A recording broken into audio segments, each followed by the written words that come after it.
Hello everyone, and welcome to a new edition of Jefferson College Today, seen exclusively on JCTV Charter Cable Channel 21 and online at jeffco.edu. I'm your host, Roger Barentine, bringing you the latest news and information about Jefferson College in Hillsborough, Arnold, and High Ridge. To learn more, let's take a look at what's happening at your community college. Jefferson College is beginning the process of updating its strategic long-range plan and is seeking participation and feedback from the surrounding community. The process will begin by soliciting input from residents, college students, faculty and staff, and the College Board of Trustees to help define a comprehensive vision for the future. The first step, the visioning process, will include surveying community members via public meetings and civic organizations. Participants will be asked to complete a brief survey to share what they feel makes Jefferson College successful and to provide ideas for improvements, needs, expectations, priorities, and 5 to 10 year visioning that will help the institution establish strategic aims, objectives, and plans for the future. Now, only through the cooperation of the community as a whole can Jefferson College become the institution it aspires to be. This will be an opportunity to shape the future of Jefferson College and impact its effort to advance educational and workforce opportunities within Jefferson County and beyond. In an effort to keep the process as transparent and as open as possible, survey results will be consistently published on the Jefferson College website at www.jeffco.edu under the Strategic Planning link. Well, in other news, the Jefferson College chapter of Phi Theta Kappa International Honor Society recently inducted 51 new members during the organization's fall ceremony. The society is based on the hallmarks of scholarship, leadership, service, and fellowship. And to be considered for membership, students must have a grade point average of 3.5 or higher on a 4-point scale. Phi Theta Kappa is the largest honor society in higher education, serving 1,250 two-year colleges around the world and offering exclusive programs and benefits for members that contribute to a dynamic, multidimensional college experience. In other news, the Jefferson College Nursing Department recently held an open house to demonstrate its new SimMan Advanced Patient Simulator. It provides simulation-based education to challenge and to test students' clinical and decision-making skills during realistic patient care scenarios. The event included a brief demonstration of the SimMan module, an overview of the instructional technology used to create real-life patient issues, and a video debriefing based on recorded information from the demonstration session. The Jefferson College Nursing Department will use the equipment to augment its hospital clinical situations where instructors are never fully certain that students will observe specific patient situations on any given day. The $40,200 SimMan purchase was made possible in part by state enhancement grant funds. Now, the state-of-the-art SimMan equipment is located within the Nursing Instructional Lab that is also used to teach fundamental skills such as vital signs, injections IV, dressing changes, tube feedings, catheters, baths, and mobility. Well, the Jefferson College and Midwest Recycling Center will co-host a second community-wide electronics and appliance recycling day on Thursday, October 22nd. The event is being organized by the Jefferson College Go Green Committee in an ongoing effort to identify simple, affordable ways to make the campus and the surrounding region more environmentally friendly. Specifically, the Recycling Day is designed to protect the environment by keeping unwanted materials from being deposited in landfills. Now, most of the items will be recycled by Midwest Recycling Center free of charge, including washers, dryers, dishwashers, fax machines, computer hard drives, which will be destroyed so that no data can be retrieved from them, air conditioners, microwaves, scanners, refrigerators, hot water tanks, answering machines, rechargeable batteries, stoves, cables, laptop computers, printers, furnaces, car batteries, phones, drills, VCRs, and much more.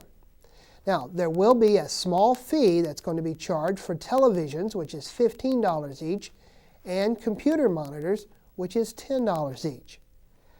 Items can be dropped off from noon until 6 p.m. on the Hillsborough campus red parking lot, which is located between the field house and the Child Development Center. Anyone may participate. For detailed information about acceptable recycling items, be sure to visit Midwest Recycling Center's website at www.mwrc.net, or simply contact Jefferson College Go Green Committee Chairperson Sarah Bright at area code 636-797-3000, extension 414. In order to provide wholesome and safe activities for area kids, Jefferson College will host its annual Shocktober Halloween party on Friday, October 23rd from 6:30 to 8:30 p.m. inside the Student Center cafeteria on the Hillsborough campus. The evening is sponsored by student clubs and organizations, providing a safe environment that kids of all ages can enjoy. The family-centered event is open to everyone, and hundreds of parents bring their children each year. The annual event is one of just many ways that Jefferson College student organizations give back to the community each year. Now, student groups are also involved in a variety of community service activities. Shocktober will feature a haunted house, a hayride, games, music, costume contests, and prizes. And as in previous years, admission and parking are free, with various games and activities available at a very nominal cost. For more information about Jefferson College's Shocktober Halloween party, call Student Activities Coordinator Laura Grentz at area code 636-797-3000 or 942-3000, extension 231. In cultural arts news, the acclaimed Eduardo Tammy Trio has included Jefferson College on their 2009 U.S. Tango Tour, and the college's Cultural Council is pleased to host two very exciting events that highlight the beauty and the rich history of this Argentine music and dance. Although today the tango evokes glamour and sophistication, it originated in the slums of Buenos Aires at the turn of the 20th century. Upper-class Argentines considered the tango too scandalous to dance in polite society until it became a hit in Paris in 1917. The tango then went on to become one of Argentina's most revered cultural symbols. Residents are invited to learn more about the history of the tango and receive dance instruction at a special workshop that is free to all from 2:30 to 3:30 p.m. on Friday, October 23rd in the Fine Arts Theater on the Hillsborough campus. As well, the Eduardo Tammy Trio will accompany their dancers on the piano, flute, and guitar in concert on Saturday, October 24th from 7 until 8 p.m. in the Fine Arts Theater. Admission to the concert is $5 for the general public and $2 for students and senior citizens. For more information or simply to reserve seats, be sure to call Fine Arts Theater Manager Laura Adams at area code 636-797-3000 or 942-3000, extension 369. And finally, to support the mission of Jefferson College, JCTV is always working to provide viewers with educational and informational programming that is unique and exclusive to Jefferson County. If you have suggestions regarding the types of programs you'd like to see here on JCTV, feel free to contact the station by writing to JCTV Channel 21, 1000 Viking Drive, Hillsborough, Missouri 63050, or by emailing jctv@jeffco.edu. Well, that will do it for the news portion of Jefferson College Today. Stay tuned as I visit with Jefferson College Child Development Center Director Sandy Basler in this week's Jefferson College Spotlight. Have a great rest of the week. The fine arts programs here at Jefferson College just are being recognized all over the state because of the quality of education that students receive and because of the faculty that's involved with the programs. Jefferson College also has an opportunity to give our students more of a scope of experiences through their concert band, the jazz band, the choral performances, great theory program. Our students are doing very well over the last couple years, going to the 4-year programs, being able to transfer, and then going on to become teachers, performers. We have students involved with programs in Branson, throughout the Midwest. Jefferson College, I think, is one of the best programs going in the state of Missouri. Hello everyone, and welcome back to JCTV, as today we're here at the Jefferson College Spotlight, and it's my pleasure today to be talking about our little students here at Jefferson College. Of course, I'm talking about those children at the Jefferson College Child Development Center, and my guest this afternoon is the Center Director, Sandy Basler. Hi Sandy, welcome to JCTV and the Jefferson Spotlight. Thank you for inviting me. Well, obviously the Child Development Center has been at Jefferson College for a number of years. There's a lot of lives that have been affected through the center. And so I guess as a starting point this afternoon, tell us a little bit about what is the purpose of the Jefferson College Child Development Center. Okay, well, there's definitely more than one purpose to our program. We are there to provide quality care and education for our children that are enrolled. And we of course, then are serving, it's a service to the students, the faculty and staff, and our community, those parents that are enrolled in classes, our faculty and staff while they're at work, and our community parents can rest assured that their children are in a quality program while they carry on their studies or their employment. The other huge part to our program is that we serve as an observation lab and practicum site for the students who are enrolled in the high school vocational, early childhood, elementary ed programs. Those students come from all over the county, and they spend time every day in our program during the school year doing their lab work. So they're getting practical experience with children. And then our college students who are enrolled in the AAS degree program in early childhood also spend time in our program doing their labs and practicums. We have students from other areas on campus as well that come in to do observations, but primarily those students who are getting that practical experience in a model quality environment, once they leave us and go out into the community, we feel that it's part of our purpose and goal that those students are helping to increase the quality of care in our centers out in the community as well. Now, obviously this is not a program, the Child Development Center, that just sprang up. About how long have you been doing this at the college?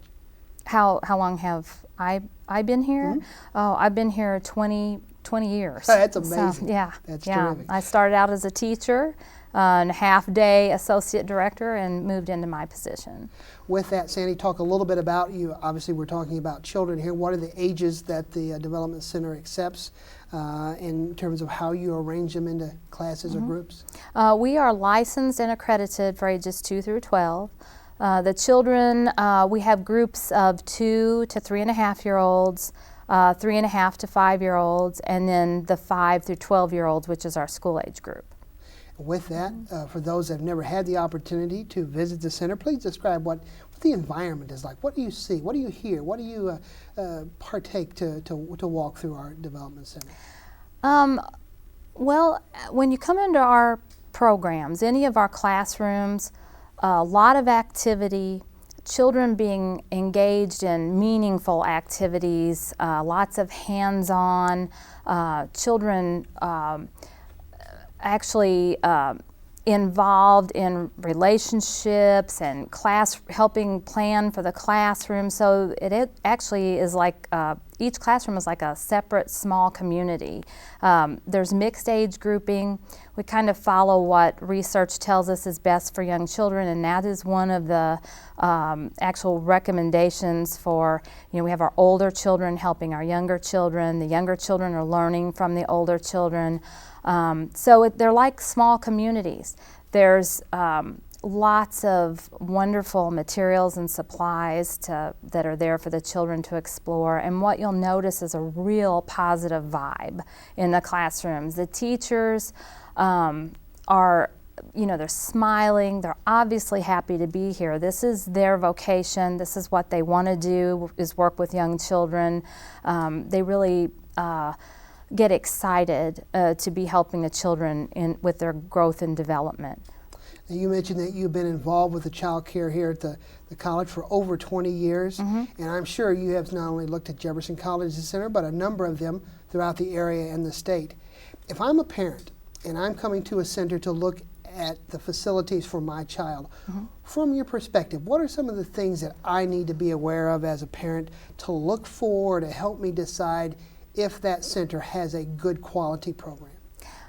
And there are definite things that a parent needs to look for. Probably the primary thing is the qualifications, the education and experience of the staff. You do not want to see constant turnover in a program of those lead teachers. That experienced teacher is going to be responsible for the health and safety within the classroom, out on the playground, on a daily basis. You know, we have our licensing and the accreditation that covers those things, but those people aren't there every day. It's that classroom teacher. So the teacher is responsible for providing those meaningful activities that challenge children to go further, but also help set up an experience of success for the children as well. A developmentally appropriate curriculum is important that looks at the strengths and interests and needs of the individual child, as well as being able to prepare for a group of children. And then very important also is that there is consistent information being shared with the families about their child's development, and that families feel absolutely welcome. I think that's very important, that the families should feel very welcome to be a part of that classroom community. I know, and as I hear you talk today, it sounds like to a large extent the success of the college's program has really dealt with the ability to have structure. And what do I mean by that? Well, I mean by the fact that there are planned activities, that there are things that are certain criteria and things that you want to teach the children, that it's not just that they show up every day and then you decide that morning what to do, but that there's specific goals and things in mind that you're working for so that every child can benefit from it. Exactly. I mean, we have a curriculum in place in our program. All of our lead teachers have had training specific to that curriculum. It's called Project Construct, and they complete the entire institute to know how to carry out that framework within the classroom. And again, that's every teacher, not just every one or lead two. teacher in our program, yes. Sandy, you earlier mentioned that the fact that the college's center was both licensed and accredited. And obviously all child development centers have to be licensed. That's a state mandate. But talk a little bit about the fact of the accreditation, particularly at Jefferson, and how it speaks to the quality of what the college is doing with its program. Well, licensing covers the basic health and safety issues within a program, and then the accreditation goes further in that it is looking at the programming for the children. It's looking at the administration of the program, the physical environment, the children's interactions and relationships within the program, and then the family involvement as well. It covers every aspect of a child development center or child care program. Leaves no stone unturned. I mean, as we go through the process, the teachers are involved. We invite the parents to fill out a questionnaire. We do that every year.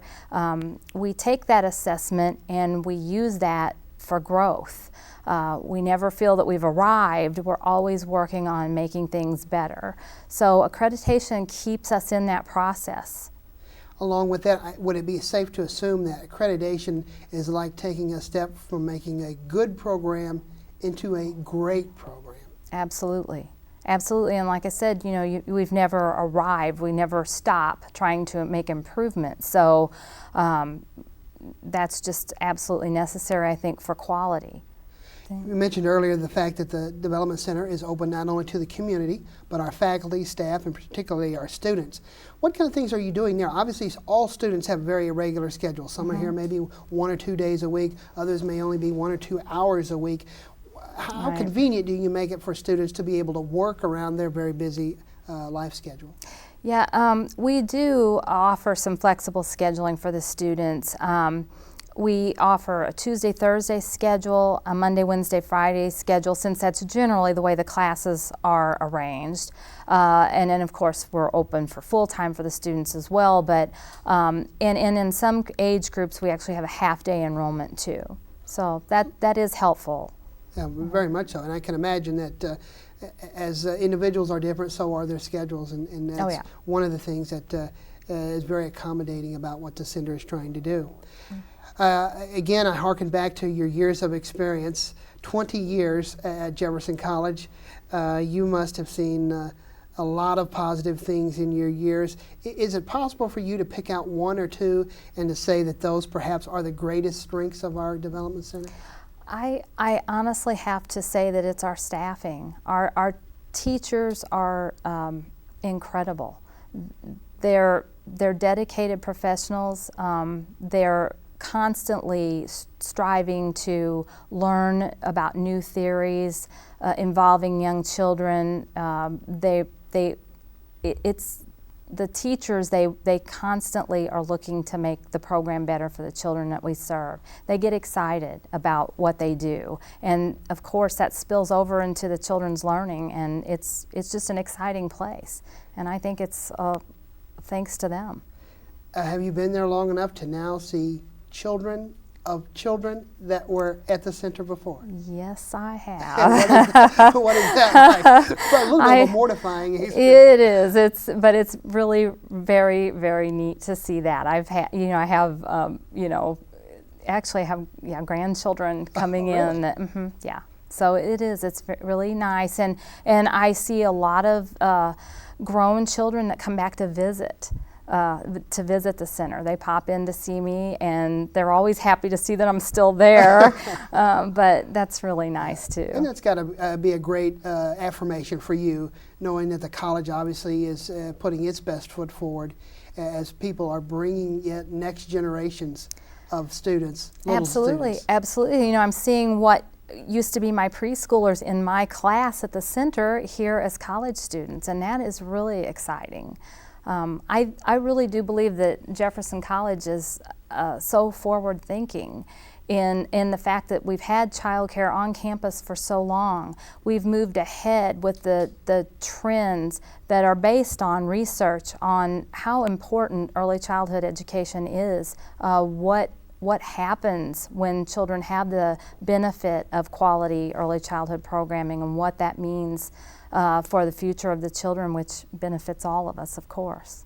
I kind of jokingly refer to them as our little students, but you really do treat them as little students of sorts. Obviously not that they have to take tests and those things, but just as much that when they come to the Child Development Center, they're feeling like they're coming to college, correct? Exactly. They are our college students, and no, they don't take tests, but we do keep documentation on their progress, and we have a curriculum that covers all areas, all the learning domains and socialization, and it's very important. It really does lay the foundation for their future success in school. Sandy, as our visit comes to a close today, how can people get more information about what's happening at the Child Development Center, and particularly the openings that may now be available? Well, definitely stop by and visit anytime. We'd be happy to give you a tour and explain more in detail what we do with the children. You're welcome to observe in a classroom or give me a call, myself or Jenny Marshak at 636-797-3000, extension 299. And of course there's email, sbasler@jeffco.edu. Very good. I appreciate the visit today, and again, you're doing a terrific job. Thank you, Roger. Thanks. Well, there you have it. Again, some exciting news about the college's Child Development Center. There are now openings, and if you've got children or children in your neighborhood, it's a great option for those who are needing child care services at a quality educational institution. Well, if you need more information, again, the phone numbers here at Jefferson College are area code 636-797-3000, or go online to our website. That's www.jeffco.edu. That'll do it for today's version of the Jefferson College Spotlight. Thanks for watching. Have a great rest of the week.